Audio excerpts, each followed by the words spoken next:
From the makers of vet-recommended Greenies dental treats comes an easy way to support your dog's wellness. Greenies Smart Essentials Dry Food delivers complete balanced nutrition with science-backed recipes. Greenies Supplements, developed by a team of PhD animal nutritionists, offers options to help support healthy joints, digestion, and more. Whether it's mealtime or mobility support, Greenies helps you care for your dog from the inside out. Learn more at greenies.com. You're listening to Veterinary Vertex, a podcast of the ABMA journals. In this episode, we chat about how the transfusion of rhodococcal hyperimmune plasma to newborn foals does not markedly alter serum electrolyte or protein concentrations with our guests, Noah Cohen and Devynn Volding. Welcome, listeners. I'm Editor-in-Chief Lisa Fortier, and I'm joined by Associate Editor Sarah Wright. Today we have Noah and Devynn joining us. Thank you guys so much for coming and talking about rhodococcus. I'm not an internist as Noah is, but rhodococcus has been a bane of my existence as an equine surgeon too. So really great work you guys are doing, and excited to bring this to our listeners today. Thank you. We're so excited to be here. Yeah, thank you so much for letting us have a chance to talk about what we've done. All right, let's trot on over. So Noah, your JAVMA article discusses how the transfusion of Rhodococcus equi hyperimmune plasma to foals does not appear to have marked effects on serum concentrations of electrolytes or proteins, despite the relatively high sodium concentrations in Rhodococcus equi hyperimmune plasma. Please share with our listeners the background on this article. Great. Thank you for that question. So the background, I think, probably starts with Rhodococcus equi, which is a bacterium that causes pneumonia in foals following inhalation of the organism from their environment. That pneumonia can be severe. It has a worldwide distribution. As Dr. Fourier alluded to, it has extrapulmonary disorders, including bone and abdominal abscesses and things. So pretty important clinical problem. And unfortunately, there's not a vaccine to prevent Rhodococcus equi pneumonia in foals. So most large breeding farms rely on transfusion of rhodococcal hyperimmune plasma to prevent the disease in foals. The typical volume transfused to foals is between 1 and 2 liters. And for an average 50 kilogram foal, we calculate that expands their blood volume by somewhere around 20 to 40%. And we really don't know what the impact of that volume expansion is on electrolyte concentrations, protein concentrations in foals. There's a research abstract that never matured to peer-reviewed publication that describes marked variation in serum electrolyte, in electrolyte concentrations and albumin concentrations in commercial plasma. And that raised concern amongst some experts on expert internists, equine internists, on what the impact might be for foals when they're getting those large volumes transfused. We know that foals are really susceptible to volume expansion and to electrolyte derangements. And so legitimately there is some concern. Those concerns were contradictory to what our experience has been clinically here on a limited basis and anecdotally from veterinarians in practice. But we really didn't know the answer to what the impact was on serum electrolytes and protein concentrations following transfusion of 1 or 2 liters of hyperimmune plasma. Thanks to Dr. Patty Flores Allschwede, from Rudenriddle Equine Hospital in Saratoga Springs, we had some serum samples available to us from foals before and after transfusion. And then we were also, through generous support from a plasma manufacturer, able to get some plasma samples to test electrolyte concentrations and protein concentrations. And it allowed us to address what we think is an important clinical question, which had not been considered. No, you might going to answer this later, but so you already said there's no vaccine available. How close are we to a vaccine? I know you've spent a lot of waking hours and research studies. How close are we? Yes, I wish I could say, well, I can only speak for our lab. I can't speak for others. So there are people working all over the world. This organism was discovered as a cause of death in a foal in Sweden over 100 years ago now, 102 years ago, since it was first reported, and we still don't have a vaccine. I think a vaccine is going to be difficult to produce for many reasons, but we are working on some strategies. We're hopeful, but I'm always, kind of optimistic, hopeful. I'm hopeful that we're getting close, but so I can retire for one thing, and so I'm hopeful that in the next few years we might have something to try. Okay. I think one of the big challenges for vaccine development is not just the problems with developing a vaccine for an intracellular pathogen like Rhodococcus equi, which is similar to the Mycobacterium tuberculosis. People have been trying for a long time to get a vaccine for TB as well. That's proved elusive. But beyond that, I think also our expectations as veterinarians sometimes is complete, that a vaccine be completely effective. We use experimental models. We expect and that's not how vaccines work. They are, some like measles are highly effective, but some like influenza, TB, they're much less effective. And so I think some of the limitations also been expectation that veterinarians have for the efficacy of the vaccine. Yeah, I'm guilty of that. When you're looking at spring shots and for the horses, dentals and all the other things, you're like, well, if that's only 50%, right? Like you want something like rabies that is going to work. So I can say I'm a little guilty of that too. But if I were raising foals and it was not 100%, it's such a devastating disease. I think I'd be all over it. Yeah, I think that partial protection. So in my age, influenza vaccine, I think is about 11 or 12%, but effective. But it's still important for me to get it and for others to get it that may protect me from people my age from getting it. So, yeah, I think that even if we can achieve partial protection, but it's kind of what plasma does, it's only partially effective, which is why some people have been not convinced that it's useful. It's because it's not 100%. It's not completely effective, but it is when it's been examined, has been for the most part, not always, but for the most part, been able to reduce the incidence of the disease. Sarah, I'm sorry for those digressions. No, we welcome them. This is a conversation. It's important for our listeners too, so I appreciate you sharing additional input. And Devin, what are some of the important take-home messages from this JABMA article? Yeah, so I think how Noah already started to say that since foals are more susceptible to volume expansion and electrolyte derangement, it kind of brings up this question of, is this something that we should be monitoring throughout plasma transfusions, which is a very common procedure, especially for foals out in the field? Because are these potentially causing this? And from our work and what we did in this population of healthy foals, we're not seeing this marked variation in electrolyte derangements, and only small changes occurred. In addition to that, the rhodococcal plasma that we did test had very low levels of variation within it. So hopefully this paper will help reassure equine veterinarians that using these products, at least in healthy foals, should cause very little change. Very cool. Yeah, as a surgeon, I don't even think about the electrolyte part, right? Has nothing to do with bones and joints, unless they're going to be really sick under anesthesia. Noah, as an internist, what sparked your research interest in Rhodococcus? Did you have a foal that you couldn't fix, or was it one of your own animals? What sparked this? That's a great question. I think that I think back to my days as a student, and Dr. Corinne Sweeney was a teacher of mine. She was a great teacher. She taught us Mhm. about our equi, Rhodococcus equi foal pneumonia, and she was pretty inspirational.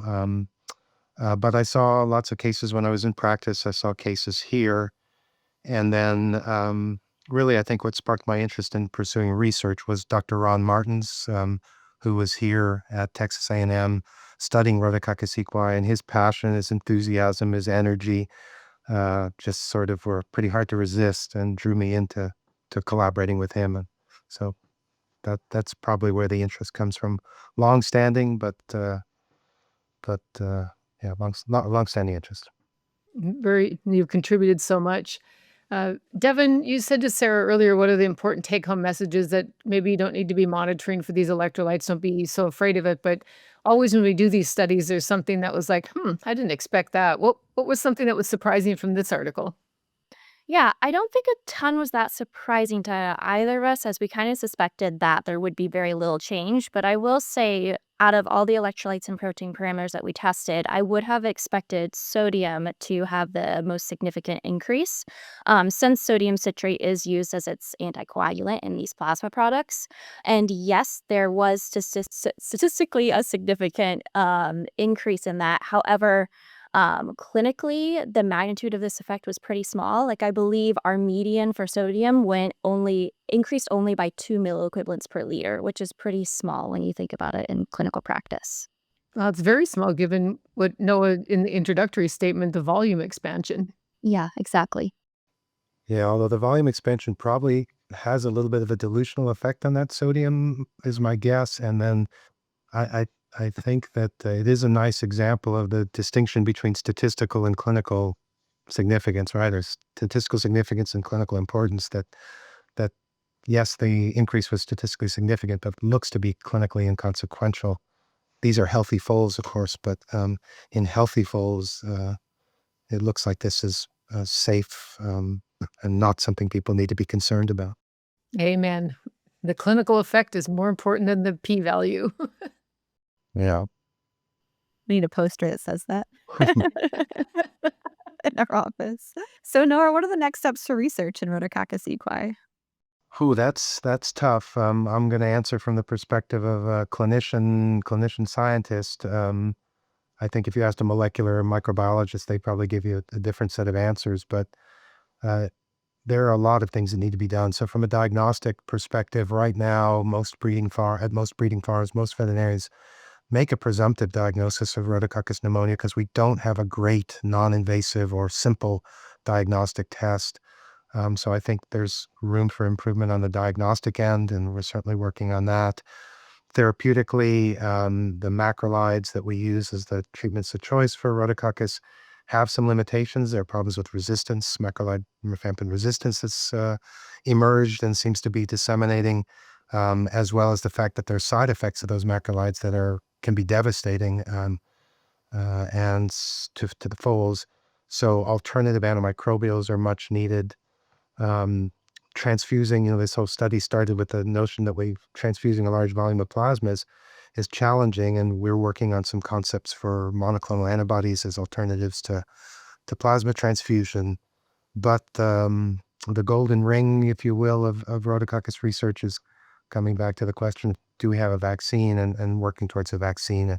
I think that is probably the main goal that we have to strive for. But a vaccine won't be completely effective. So all of those other things I mentioned, diagnostics, treatment, and even potentially immunoprophylaxis or immunotherapy will be important to pursue. And Devin, do you see a role for AI in this area of research? So I'll start by saying I am very far behind in the role of AI. I just started using it for some client comms, and it has helped speed some things up for logging that for me. But in general, I'm pretty far behind in its use and everything. Potentially, if it has some help with data organization in the future, maybe. But as for, I know sometimes people use it in writing the paper and everything, and I just don't quite see use for that yet. But again, I am probably not the best person to ask about that. I'm also no expert, but I'll throw out a couple of things to consider that people are using AI to design monoclonal antibodies. And so I think antibody design is one. And I don't suspect, I know that people are using AI for vaccine antigen targeting strategies as well. So, but like Devin, I bet everything we do from diagnosis to disease management, the health management, the records management, like Devin said, there's lots of opportunities. It's an enormously powerful tool.